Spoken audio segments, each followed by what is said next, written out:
Welcome to the Blueprint Podcast. We are here to help you grow your faith and your business and be all that God has called you to be on this earth. And in this season, we're going to be talking about real estate, marketing, and small business. And today we have a combo episode. My guest, Taffeny Taylor, is the consummate professional when it comes to real estate investing, nonprofit fundraising, small business, and faith. And honestly, we got a lot to talk about, so I'm going to keep this intro really short because we got to get started. Thanks for watching the Blueprint Podcast. Let's get started.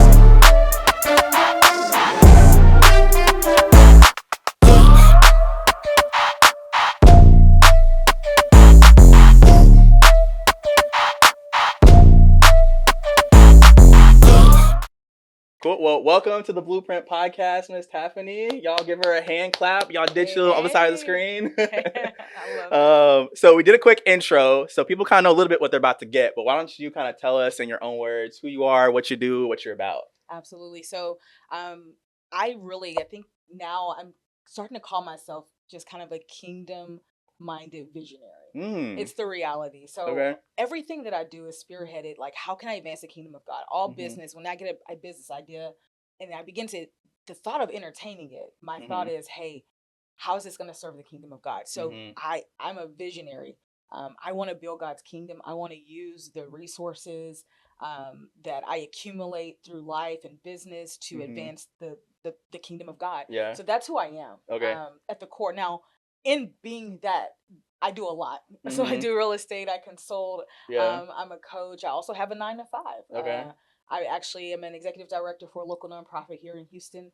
So I have my hands in a lot of things, but my overarching goal, what I never lose sight of, is whatever I do, I want to be sure that I'm being a part of building God's kingdom. Yeah, I love that. And I think in the intro I was saying this is like a combo episode because you hit all the pillars that I have for this podcast and for this branding that I have, because ultimately I want to help people grow their business, grow their faith and become all that God has called them to be. And it's like, okay, how do we become the best version of who God has placed us on this earth for? And I love that you're just so up, like that's the forefront. That is the standard. And that's who I want to be. And that's who I want to challenge the people who watch this episode to be. And so that's why I was like, yo, Taffeny is going to absolutely nail this and knock it out of the park. So let's start off with the real estate business, right? Okay, cool. Because that's something we're going to focus a little bit more on this kind of coming season. So I want to come back to some of the other things you mentioned, but let's start off there. So talk about like what you do in the real estate investing industry. What's your niche? So my niche really, I recently started a business with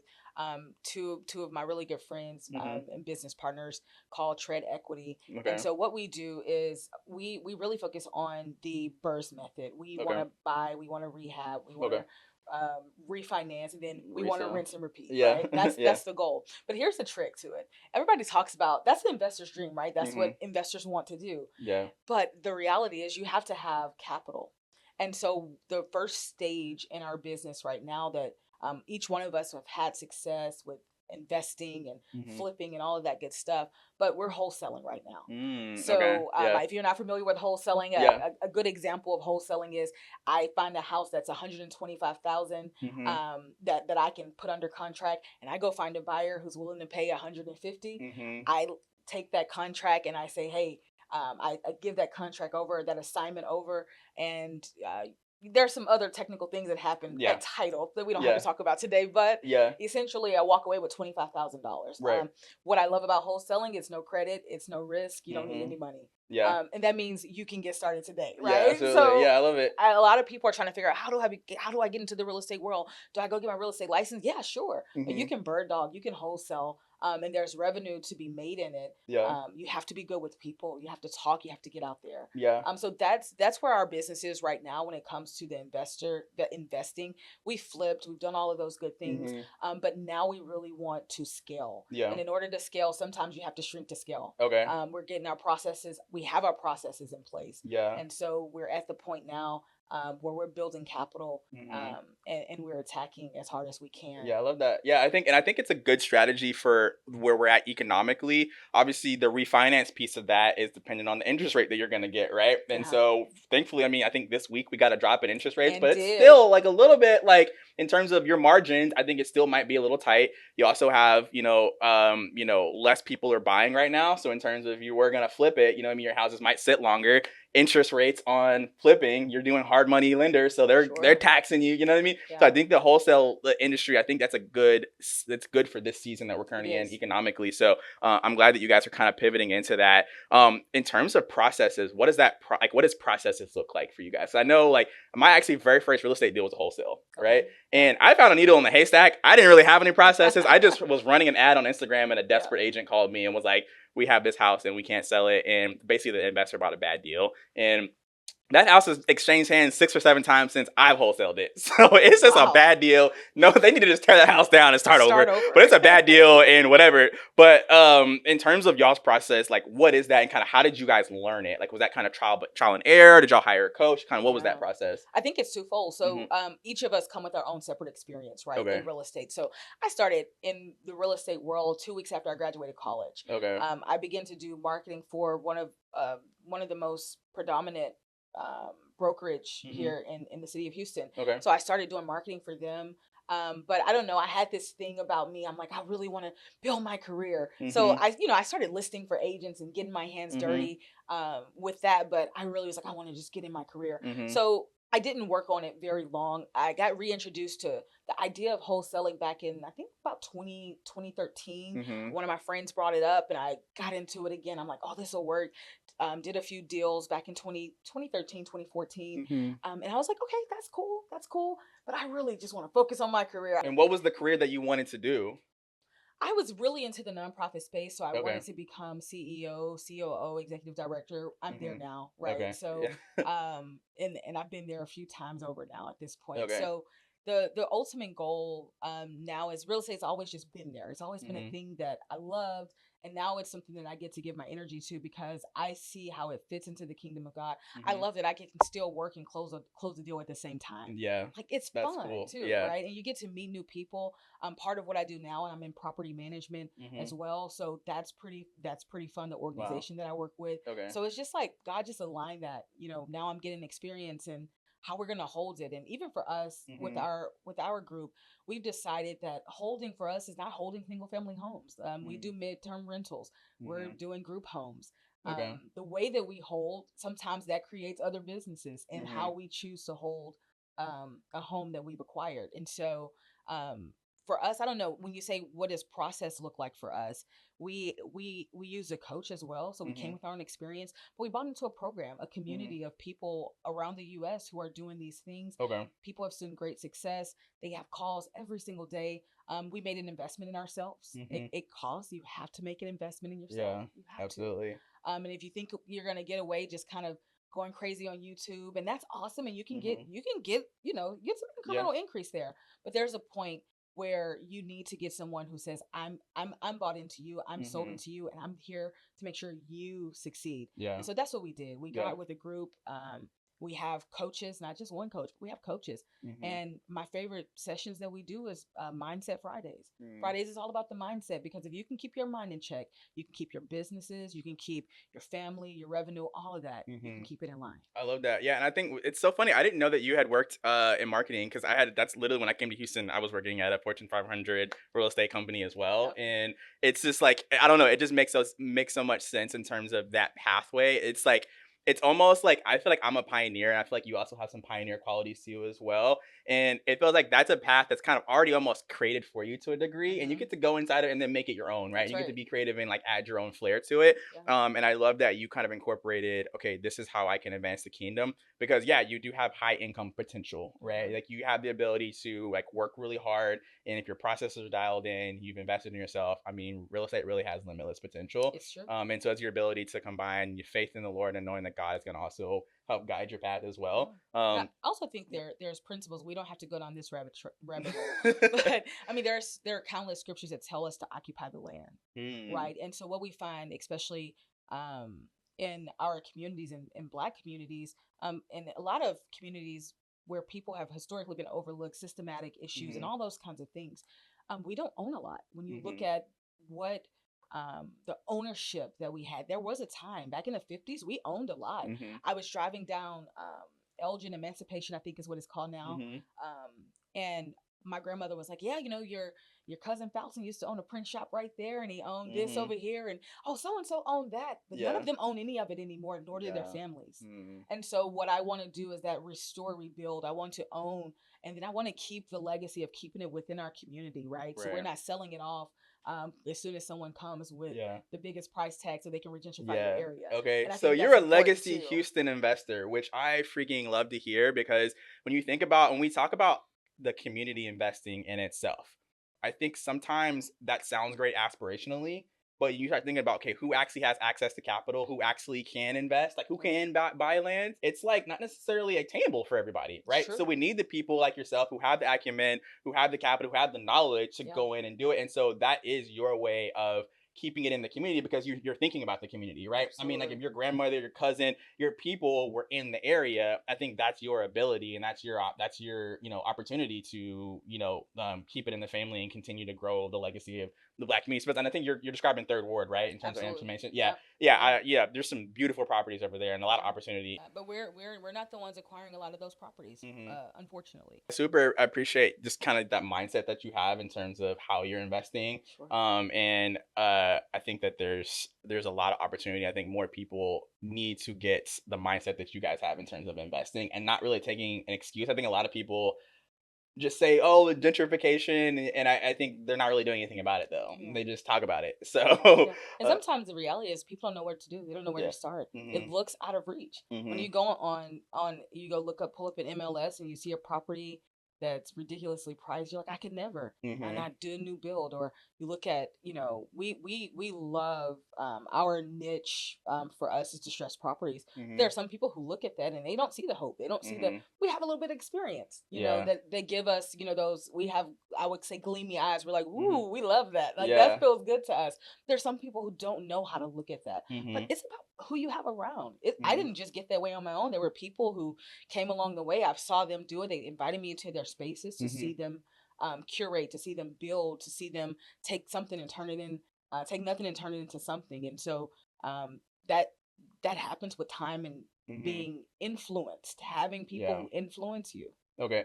And how do y'all divide up the work within the partnership? I think you said it's you and two other people. Yeah. So is it like each one of y'all has a role in the company, or is it like one person's just like they just bring the money to the table and other two people do the work, or kind of how do y'all have that kind of divided up? So it's interesting. We use a system. I'm trying to remember I can't think of the name of it. When I think of it, I would try to bring it back up.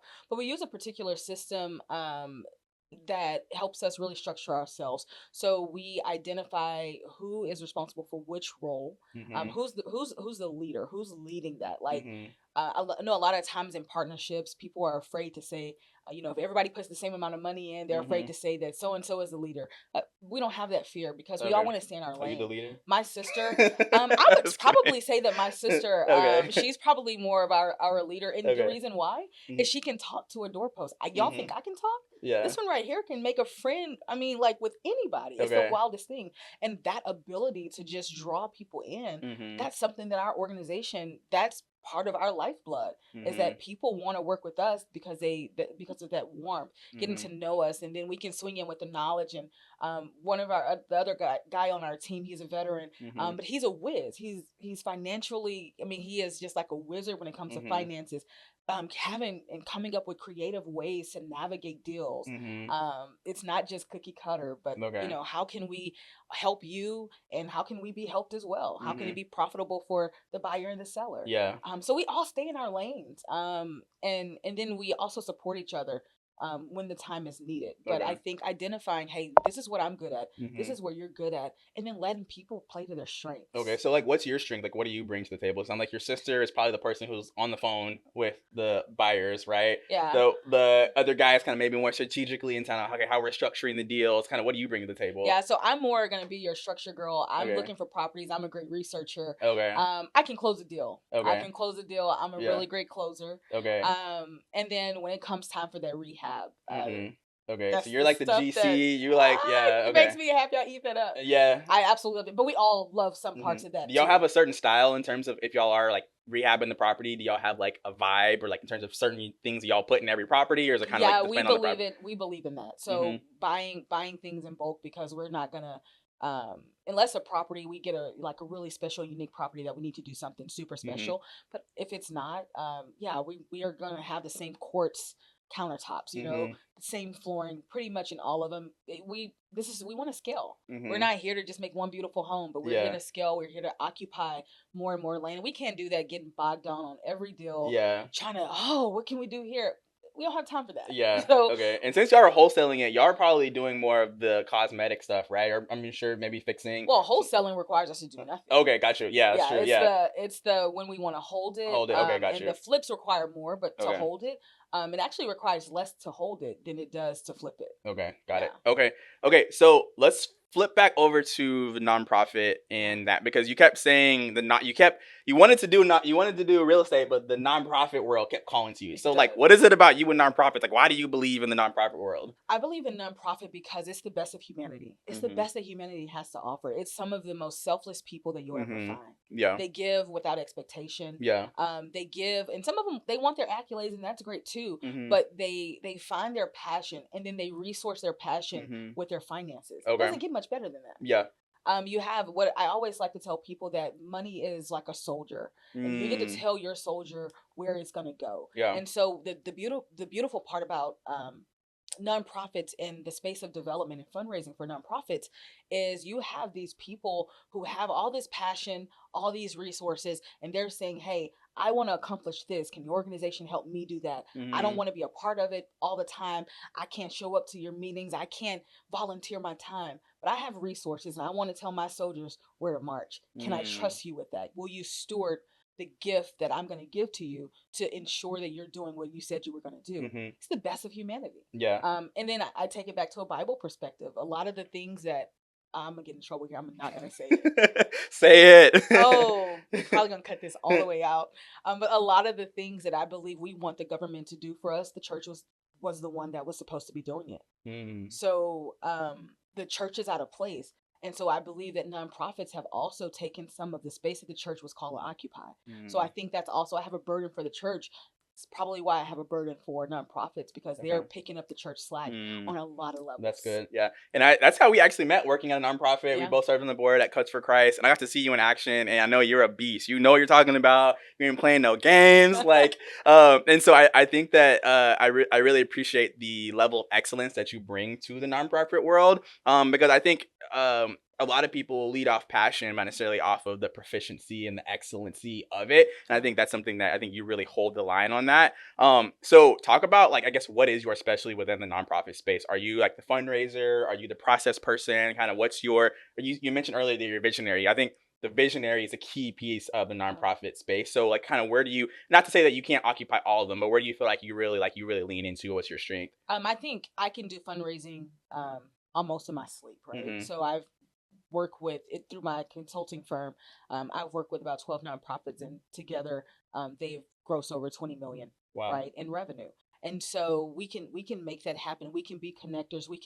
And especially if I'm passionate about it. Now, I'm a person, I have a hard time fundraising for something I don't get and I can't connect with. Yeah. It's my truth. Yeah. So I've looked at some outfits and say, I don't know how to help you. And I'm going to be honest, I'm not going to waste your time. And because I have wasted people's time in the past. Like, I think I can do it. And I'm like, I'm not connected. I don't get it. This doesn't make sense for me, right? And so I'm committed to not doing that ever again. Okay. And in that walk, I believe that when you have strong processes, our focus is strategy, structure, and systems. Okay. We help to build leaders who understand those three parts of nonprofits. Because if you can understand that, if you can clearly articulate what it is that you do, how you're going to serve the community and others, people will buy into that. They want to be a part of it. The frustration that a lot of philanthropists have with nonprofits is they're inefficient, they're unorganized, they don't follow up. You give them a $500,000 and they don't even tell you what they did with it. They don't have the strategies and the structures in place. And a lot of big organizations, they do that so well, but they have the manpower. So I come in to help smaller organizations and smaller outfits. Usually the population that I mostly serve when it comes to the consulting part of it to support development are usually organizations who are trying to get to their next. Hey, we can't hit 1 million. We've been almost close for a year. Hey, we've tried to hit 500,000. We've been really close for 2 years. We've knocked on that door. We haven't got there. So I'm really great at helping people get to that next point, crossing that threshold for revenue and also for how they structure. Operationally, I can eat operations up. I love that. I love operations. Yeah, same. I love operations too. I love getting in and making things work efficiently and like trimming the fat and like, what's the thing we need to do? Let's focus on that thing. I'm like a heat-seeking missile on those things. I love those. What typically is the big problem that you see, those people who are trying to get over that hump? Is there typically kind of like, is it manpower? Is it just know-how? Is it the operations? I mean, what is typically the hurdle? I think it's different for a lot of organizations. I think it depends on sometimes it depends on the founder. It depends on who's in the room, who's on your board. It depends on, do you have a clear vision? If you don't know what your vision is past 1 or 2 years, it's not going to make sense. And then also understanding, how do I become sustainable? I listened to a podcast that you did.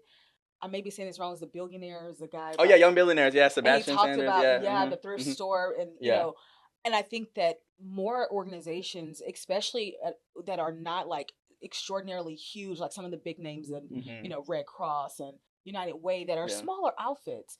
I think they're moving into, how can we become sustainable? And a lot of times you have founders that have really good intentions, but they don't know how to become sustainable. They have no idea about how to manage finances when it comes to the board, how to bring in those finances, what it means, how to balance a budget, how to forecast, what is a pipeline. Those are all things. So we train leaders within MTT Solution Group. We train leaders on how to lead, what are the core principles of nonprofit, and then we give you your where to start. We go in and analyze, hey, this is where we see your gaps. So sometimes gaps are different. You have somebody who's super efficient, they're just not great with people. People just don't naturally like them. That's where we are. And you have people that people love, but they don't trust them because they feel like they're a feather, they're a butterfly, they're just all over the place saying what everybody wants to hear. People eat it up, but they don't trust them with their money. So we go in and we inspect for those gaps, and then we try to fill them and give training to the organization, to the leadership team, on how to become efficient, how to fill the gap that we see. So let's go into something specific. I think people need to visualize kind of what we're saying to help them implement, because I want somebody to take some nugget here and really apply it. So talk about like a case study of one of the nonprofits that you were able to help and kind of how you helped them get over the hump. Yeah, so it was a few years ago. It was a company out in California, an organization out in California. And so I went out there, and they're struggling because we're watching their foundations. They had been mostly supported by foundations and individuals. And so that foundational support was starting to kind of dwindle a little bit. So they were going from, you know, one foundation giving them $50,000, and then for like 5 years straight. But now they're at that 6th year, and it turned into 25, and they're seeing that trend. And so there's like some fear there. What do we do? Well, can we find more foundations? Absolutely, you can. But the reality is, when you find that first foundation, sometimes it may take you 2 or 3 years before you get your first gift from a new foundation. And so we looked at, hey, what do y'all have in your hands? Well, in the front of the building that they had this big empty spot right on the corner of a buzzing small town. Literally, you cross over the bridge, and there is the facility. Why don't we put a coffee shop in here? What do you think? They have staff that are there throughout the day. Maybe they were like, well, we don't want to man it. Like, we would have to add more additional staff. No. What does it look like? Maybe it's just a lounge. Maybe it's a coffee lounge. You get an espresso machine. People can make their own. And so they created that, and they began to see sustainability with that. So people would rent out the space because it was beautiful. It was a really, really cool space, but it was completely empty. Just a room. Kids were playing it while their parents were sitting in meetings. Like, it was just an open space. And so that's one of the ways that we found a way for this organization to replace foundational money that technically isn't really all that sustainable, and create a pathway for sustainability. Even the place where I'm an executive director now, we have a small rent system that also brings in about 50% of our budget as well. So we're not fundraising for the whole thing. And so I think it's important to really create those pathways for sustainability. It's a buzzword. It's a buzzword in for-profit and in nonprofit, but it's real. Yeah, it is. Another buzzword is like social enterprise, and it's one that I am obsessed with, and I think it's becoming more of a, like, it is the application of what you just talked about in terms of like a for-profit arm of a nonprofit helping fund it. And I think some nonprofits, more traditional nonprofits, are a little bit afraid of it because sometimes the optics, like, okay, like how is the money being used? Where are you getting the money from? But I think if you get out in front of it and you're very proactive in the messaging, I think it's so additive to like showing, okay, here's how our organization is putting the effort and investing in itself to be sustainable. That's something I really respect about a nonprofit. I respect that about a business too, to be able to, like, I'm sure there was some costs they had to do to turn it into the lounge, right? I'm sure they had to get furniture or buy equipment. So that's like an expense that you might say, okay, well, why are we spending money when we're trying to raise money? But if you think about it as an investment, then it makes total sense. So then the community also got around it. So we began, it wasn't just go out and buy it and fix it up. We got we went to people in the community and began to ask for help. So we created pitch decks for them to talk to furniture stores, pitch decks for them to talk to people who are in construction, to paint, all of that good stuff. So a lot of it, they got it donated. It wasn't even a stretch for them to have to do. Because you have the nonprofit, people will donate to you if you're a nonprofit. Exactly. They were not trying to start something new, really. They were like, hey, this is an extension of who we are. Yeah. So here we go. Yeah. I think the other thing that you can do is something that you described earlier in terms of what you guys are doing on the real estate side is shrinking to grow. Yeah. And so something that whenever I've had, I don't really do consulting for nonprofits, but I've had a couple conversations with some folks and kind of given them some tips. And I'm like, but you totally could. You know that, right? I think I totally could. And like the reason why is because I got to shrink to grow, right? So I can't just add it. I already got too many things going on. I got too many business going on. Okay. But I think that the shrink to go is like get really good at one thing and then grow from there. And I think a lot of times nonprofits see a lot of opportunity and they go and try to get everything, right? And then, there's like, you try to get everything, but it's almost a scarcity mindset because you're just trying to grab whatever's there. Exactly. But then you just end up being spread all over the place and no one really knows what you are, what you do. And you're like, oh, cool, you do all these cool things, but like, wait, so what is it that you do? Exactly. You know what I mean? And then if you got to explain, it takes a long time to explain it. I just think that that's something that just, I don't know, some humans will be hyped up about it, but we really don't get it inside. Like you said earlier, if you're not passionate about it, you really just can't go that extra mile for it. And so I think that's something too, is like, okay, you don't necessarily, growth doesn't always have to be the priority. That's true. It could be, okay, how do we grow internally? How do we grow our people? How do we invest in our not volunteers that we have? But what volunteers do we see that could potentially be paid staff, and how do we invest in them? That's right. Those are things that I think are very, it's hard to think about when you maybe don't have money, right? Well, you have to get creative when you don't have the resources at your hand. But you have to build really strong relationships with people. Yeah. Because if you look at your resources, if you say that you have a money problem, then you have a problem. You do have a money problem. You got the wrong mindset. You have a resource problem. So we're never searching for dollars. We're searching for resources. So if I can find somebody who can underwrite an event, I don't ever see that money. It's never coming to the organization, but it's a bill I don't have to pay that was within my budget. Now I can zero that out. So I'm never chasing a dollar. I'm never, we got to find somebody to do this. We have a gala coming up and we're going to have a dog, and we needed somebody to, we're going to, we're going to put the dog up for auction. Okay. So okay. I was like, what do you mean you have a dog? Yeah, I was like, I'm not going to explain explain that, please. Like, but it worked out very well last year. Yeah. So the people, they went up on their costs for how much this beautiful little dog is going to cost. So are y'all's fundraisers, like these events, are you seeing those as being sustainable fundraisers? Like in my mind, I just feel like these events take so much manpower and time. Like do y'all, like, I mean, I guess it depends on your nonprofit. It just depends on the nonprofit. Yeah. So with this nonprofit, they've done one gala, one event per year for 15 years. Okay, so they got it down. Yeah. It's to a science at this point, right? So we don't see a world where we're probably not having it. Even after COVID, people bounce right back. Okay. So it may scale down, it may get smaller, it may get bigger. We don't know. Yeah. But for all nonprofits, I don't think that that's the pathway, because sometimes it's really expensive, especially when you don't have those relationships. Oh yeah. Already. And we do. So when it came to this dog, we didn't write this company the check. We got on the phone, called some donors and said, hey, would you mind taking care of our auction item? And we got somebody else to do it. So we didn't have a money problem. The problem wasn't we needed more money to pay for it. We just need to find the resources within the community to help us do what we need to do. Gotcha. I love that. And one thing I want to move topics, but one thing I want to say really quick, when I think about nonprofit fundraising, I just switched sales. And I think something that I've learned, the biggest thing I've learned about myself in 2023 is I actually really love sales. And as an entrepreneur, that's crazy to say. And honestly, this was a tough year in terms of sales. Like I didn't convert like I did last year, but I really, like, when you really believe in it, like it's fun. Like it's but you got to really have a product that you believe in, which is why I'm so excited that I'm going into real estate and getting my license, because I believe in real estate. Like something fun here. Yeah. So one of the businesses that my sister and I first started manufacturing. We have a manufacturing company, Essential Goods. So we started off going to farmers markets.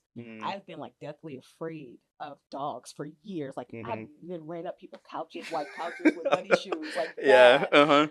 All I know is I was passionate about our company Buckler, and these people start walking up with these big old dogs at this farmers market, and my mom and my sister are over there cracking up laughing. I can hear them because I am going to sell this product, and these dogs are here, and all of a sudden I'm petting dogs, I'm smiling, and it was like the turn, and my mom was like, all these years, I'm like, I know, but I was passionate about my product, and I'm like, I'm not about to let this little four-legged thing mess up, this beautiful four-legged thing mess up what I got going on here. And I got over my fear of dogs because I care more about my product and having passion and putting on a good face to say, hey, this is a really high quality product that we believe you should have.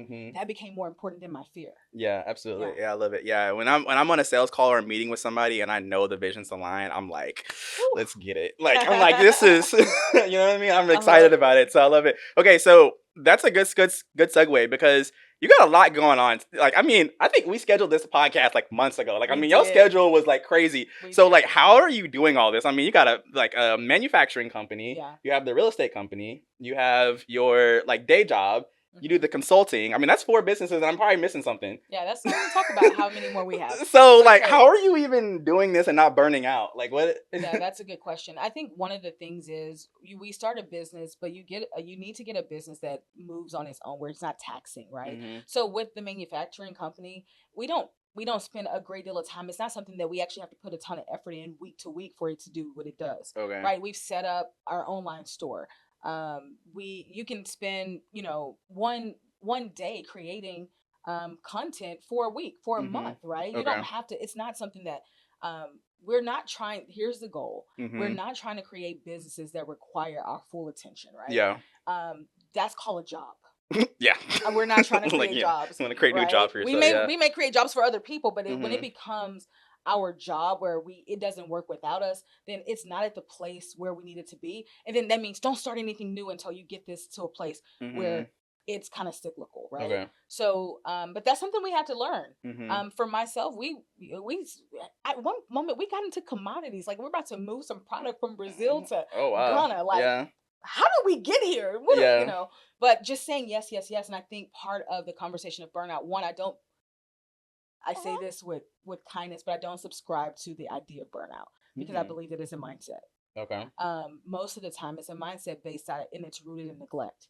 It's really when you've neglected yourself, you've neglected your no, I can't do that. No, not a good time for me. Neglected to go work out, neglected to hang out with your family, neglected to stay passionate about your dreams and focusing on it. Most of what we call burnout, for those who subscribe to the idea of it, is really neglect. We've neglected parts of ourselves. We put ourselves, especially for Black women, we have this martyr thing, right? We want to give everything that we have and have nothing left in return, right? Oh, it's neglect. Yeah. Shame on you. Yeah. But let's get better together. Okay. Right? Wow. So let's stop neglecting ourselves. And I'm also very cautious. I'm not saying be selfish. That's not the tone. I'm not saying put yourself first. Don't put anybody before you, because life requires it. You have kids. Your kids come before you. I don't care what you want to do. They come before you, right?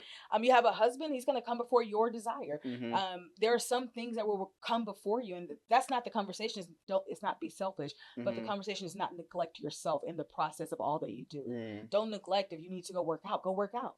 Don't neglect eating healthy. Don't neglect going to church. Don't neglect going to brunch with your friends because you're so bogged down with the building of this new business or this new organization. Don't neglect. I think that's the tenet, especially for Black women. I'm not talking about all people. I'm talking about Black women here. That's the question was about Black women, right? Yeah. And it's because most of us grow up with this martyr mentality. We've seen our parents, especially if you grew up in a single family home, you've seen your parent, die on a sword sometimes, right? Or even in a 2-parent home, you've seen a wife be extraordinarily submissive to a husband who may have been out there in the streets or at work all the time, and she's holding down the house. There are a lot of other things. Is this the only business that they're trying to pursue at one time? There are so many factors. And you think about microaggressions also. You can throw some of that conversation in there as well. There's just so much on Black women in general that they have to fight. You got to be, if you're in a corporate setting, if you're trying to grow a business and you're in a corporate setting, that's a hard shift in the middle of your day to do that. You're going from I need to be better than everybody else just to be half as good. And then over here to I gotta fight for my dream, you know? But then you also have most Black women are not making what their counterparts are making in the marketplace, right? Yeah. So you have so many things that are swinging. But one thing I do understand, oftentimes Black women first neglect their community. When they're pursuing something, they neglect their community. I'm guilty. So you kind of get in your isolation, and that's why it's important to do life with people who keep you encouraged, who keep you motivated. Earlier, when we were talking about the real estate, and you said, how did you invest? And I talked to you about the group, the mentorship group. Yeah.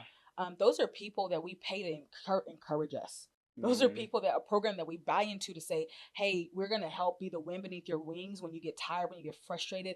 And the power of, hey, you got this, you can do it. Hey, take a break. Hey, we're not going to do that today. Having people in your life who can call out the best in you, but also call you out when necessary. Hey, that's not healthy. The way you're moving. And I can almost bet you probably $1 million that a lot of those women who fall into that category, they don't have strong community. They're trying to do everything alone and oftentimes find themselves in silos or that kind of martyr mentality. Wow, that's so good.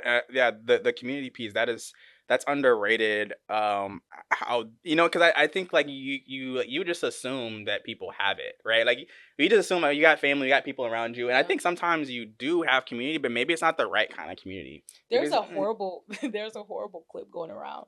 You may have seen it. This could be in poor taste, so whatever. Okay. Don't put it if it's too poor. Okay. But there's a guy and he's talking. He says, you say you gotta have a community, but what if your community is retarded? And I was like, he was like, you gotta have a village, but what if your village is crazy? Yeah. So what if you've come from a toxic background and those are your people who don't understand business or who's jealous of you because you're doing something that they never thought to do or that they never had the courage to do or that they want to do and don't know how to do?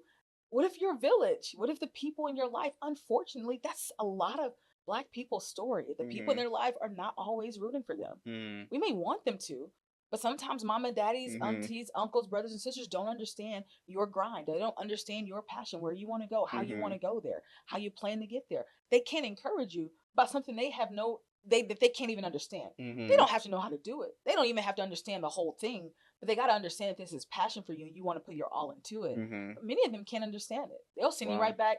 Nah, you need to focus on your job. You need to be trying to, you need to be trying to go up. What you doing? Yeah. They don't know how to be encouraging. So just because you have people around you, don't mean you have the right people around you. I'm talking about community of people who can spearhead, that can be the wind beneath your wings, that can hold your arms up when they get tired. Yeah, that's so good. And I think there's also that, like you talked about earlier, where you kept going back to the nonprofit world and then coming back to real estate and going back. And I think that one thing that probably did help you with, which is another thing I've kind of learned in year 2 of entrepreneurship, is like you don't necessarily have to quit your job to be an entrepreneur. Right. And I think like I love the timing that I did, but I was like, like, I feel like in 2020, it was always like start a business, and then everybody started a business in 2020 and then quit their jobs in 2021 and 2022.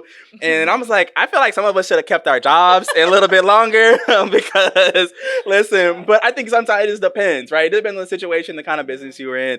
But I think there's also that too. It's like, don't subscribe to what you see online, what the gurus are saying. Like, you got to really decide for yourself. And I think the business model matters too. And again,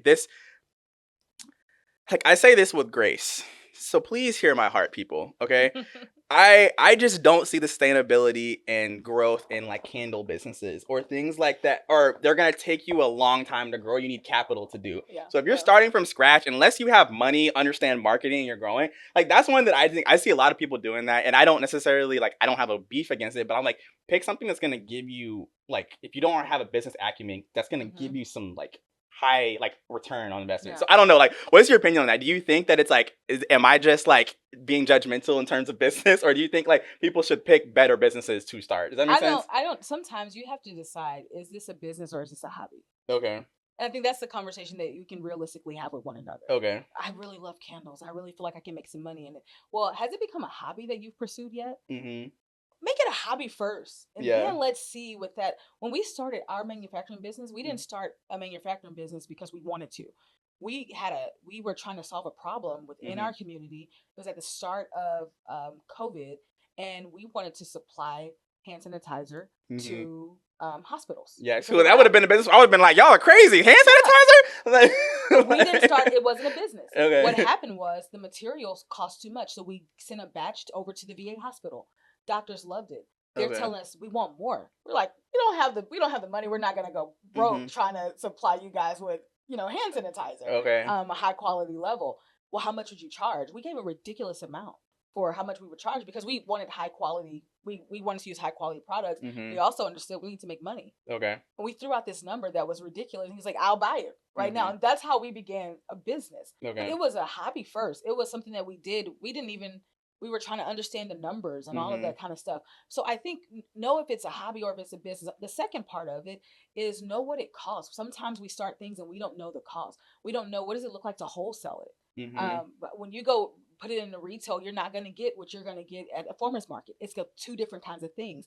But you know what? You need mentors. You need to find somebody who's already doing successfully what you want to do. Okay. And ask them. See what they are. Serve under somebody. And I think for me, that's what happened with real estate. I always was serving other people's vision with real estate. I did marketing. I was listing houses right out of college on MLS for different people. I was helping with fixing and flipping homes and just serving. Yeah. And then through that service, I'm like, I love this. I could do this. Oh, this is wonderful. And I'm learning at the same time, right? Yeah. So I think there are a lot of conversations to have. I mean, I'm not mad at the candle business. If your mama, auntie, grandma, cousin is a big wig at Target, not mad at your candle business because maybe you got an in. Yeah, right? Maybe, yeah. Who do you know? Right. That can carry this vision forward, that can help you. That's so good. Man, I feel like this episode there's some things we talked about that I did not anticipate us talking, and this is so good. So I feel like if you're watching this episode, I hope y'all were taking notes because Taffeny really has given us some really good things to think about in terms of, I think sustainability has been a big word. I think community has been a big word. Obviously, putting your faith at the forefront and thinking about your business in terms of putting the Lord first. God has reminded me over and over and over that this is his business and his podcast. I could tell you stories of like weird stuff that's happened with the podcast, and I was like, Lord, is that like what's going on? Like, you know what I mean? Like 2 guests got sick on the same day with the same thing, and God gave me a message like within the hour. It was just like crazy stuff. So I think if you really put the Lord first, I think there's a lot of things that that will change for you. Like I get times I felt like I told the Lord, I was like, God, I feel like I'm swimming with sharks. Like, why am I in the deep end swimming with sharks? And he was like, bro, get in the boat. I thought I had to jump in the deep end to get good at entrepreneurship. And he was like, nah, bro, just stay in the boat. You know what I mean? And I think about like stories, Peter and even Jonah. Like Jonah wasn't supposed to be in the deep end. Like, he wasn't supposed to be in the ocean. You know what I mean? Peter was supposed to walk on the water. Like he wasn't supposed to be in the water. And so I just think about like, for people who are in business, if you feel like you're in the water, like maybe you don't have to be in the water. And I think there are times when God calls us into the deep end. But I think there's some times when God's like, hey man, just get out. So a couple years ago, maybe more than a couple, like 10 or so years ago, I was working for a larger organization. And one of the leaders in the C-suite, he said, Taffeny, he knew that I was a believer. And he said, Taffeny, I can point out Christians without them telling me that they're Christians. He said, because oftentimes they're the laziest ones in the building. And I said, whoa. Wait, what? Couple months after that, there was an article that came out, and they were asking waiters and waitresses when was their worst time, like when did they hate working, and over 60% of them said their worst times, least tips, worst acting customers were Sundays between the hours of 11 and 3 p.m. Who's out to eat between 11 and 3 p.m.? That's us. Gosh. That's us. Yeah. And I remember those words stuck with me. And I'm like, I never want to be the person who maybe you don't have be my faith. The thing that they look at my faith about is lazy. Lazy. You can look around. So all y'all want to do is pray. Y'all don't want to work, and so that is one of those things that I'm reminded of. Even when I say that, hey, I am a kingdom visionary. I don't even like talk about being an entrepreneur as much. I'm really kingdom, but I want to show up in every space and represent God well. So that's what keeps me locked into business. I want to honor my commitments. I want to do what I say I'm going to do. If I don't want to overcommit and underdeliver, right? Wow, so good. I want to be that same person, whether it's my 9 to 5 in the marketplace or whether it's in my own personal business, whether it's with my business partners. Hey, if I say I'm going to do something, I want them to be able to count on me. Hey, Taffany's going to get it done. She said she was going to do it, right? And so I think that mentality, we have to adopt that we need to be good, not just to our external customers. We need to be good to our internal ones. We need to be good to ourselves. And we need to be able to honor God in all of our efforts that we do. Yeah, man, that's so good. Thank you so much for sharing that. That's super encouraging. And yeah, I think that's the standard, Yeah. right? Like that's, I want to hear more people talk like that, because that's what we got to do if we really want to change the world. Okay, I got a new segment on the Blueprint podcast. Let's go. Okay, and basically I saw this game on TikTok, and basically it's like you ask people questions, right? It's kind of like, you know, conversation game. And so I picked out 3 questions from the game. And I'm going to ask you the one, and you get to pick the one that you want to answer. Okay? So, and then if you're watching, I want you guys to pick the one that y'all think she's going to answer, the one that you want to answer. Okay? And we'll see what we get. Okay, so question A is, what is something you've done that would make your younger self proud? Okay? Got it? And I'll hand you these so you can look at them while I'm talking too. Thank you. So you gotta visualize. Are you content with your life? Okay. That's question B. Okay, and then question C is, what's your definition of happiness? Ooh, I want to answer all of them. I won't. Yeah. Some good ones. What is something you've done that would make your younger self proud? I think something that I've done that would make my younger self proud would be, I think there's 2 things that I've done. Okay. 1, believe in myself, and 2, take risks. I think when you growing up, you never know what it's going to be, and you have this idea. You know, there was a point where I thought $35,000. I was like, I get out of college, about to make this 35. Then I got bills. I'm like, oh. Yeah. But then taking risks. How do I bet on myself? And not that I'm a gambling woman, but how do I bet on the God in me and take risks that He leads me to take? Right. Yeah. So I think that's something that my younger self would say. You go, girl. Yeah. You're taking risks. And then you believe in yourself along the way. Stuff sinks in, you know. Sometimes you're like, oh, am I doing a good job? But that's what I have my community for. So you got it. Let's go. Keep running. Keep pushing. Let's run. Yeah. So those would be my 2 things that my younger self, I think, would be proud of. I love that. I like that too. And I think I would say something similar. There's 2 core memories that I have from college. I played football at Mary Hardin Baylor. And my first 2 years, I did great. I was like the up and coming player, but it's like, oh, you know, Michael's going to be the next star. And then my junior year, there were like 2 pivotal moments where, one, we were in a team meeting, and typically in football team meeting the night before, you kind of have like a come to Jesus meeting with the whole team. The coaches leave, and all the players are kind of like, you know, rah-rah session, right? Somebody gets up and shares their heart. And there's something that I felt like I needed to say, but like I wasn't having a great year that year, and I was like, you know what? Like, I'm not starting right now, and no one's gonna really like what I have to say doesn't matter, right? And so I didn't say it. And then another time, there was a game where like, I don't know, it was a pivotal moment in the game, and typically like, more outgoing players like demand to get the ball, right? And I'm not really that guy. I'm kind of more of a humble, like, hey, when the coach puts me in, I'm gonna do my best, right? But I'm not gonna be like, hey, coach, like, come on, man, like, what y'all doing? Like, you know what I mean? Where my carries at? Like, but I was like, ooh, like, I need to be in the game right now, right? And I was sitting next to the coach, and I wanted to be like, hey, coach, let me get a play. And I didn't say it, man. And like, I still think about that to this day, and I'm like, man, like, I didn't believe in myself in those moments. And I remember like the coach, I wouldn't have said this to me as a 19-year-old kid, but he told us, like, he was like, you know, like, he told me, I think he told the whole team this, but he was like, our success this year depends on you. And I remember thinking about that, and that year we like underachieved, like and then I was like, dang, that's like weighty. Those 2 moments, like, I wonder if those 2 moments could have changed our season. Like, I don't know, like, I mean, I think it could have changed me. And so something I'm proud of is like, I decided from that moment, like, I'm never doing that again, right? And so I've continued to bet on myself. So quitting my job, you know, earlier than I probably should have, or that I wanted to, and then even like going into real estate for me is like a double down on entrepreneurship. I'm like, yo, I'm really doing this thing. Like, you know what I mean? So like, that's something that I want to go back to 18, 19-year-old Michael and be like, hey man, like, you know, you never did that again. You know what I mean? So I almost get teary eyed thinking about it, because it's like, it was such a pivotal moment for me. And it was funny because like, I didn't even recognize those moments until I got into entrepreneurship. And I started thinking about, dang, like, what I'm doing right now is crazy. Like, no, people don't do this. Like, you know what I mean? And then like, you know, and you always assume like, you know, there's a lot of people who fail in entrepreneurship, but the people who make it are the people who have those moments. And so that's what I'll go back and tell myself. And so, yeah, I think that's what I would say. That's what's up, Michael. I love the space that you're occupying. You're a pioneer. And one thing that when I got to work with you, one thing that was so refreshing about you is that you're excellent in everything that you do. I don't care if it's 2 people in the room or 20 people in the room.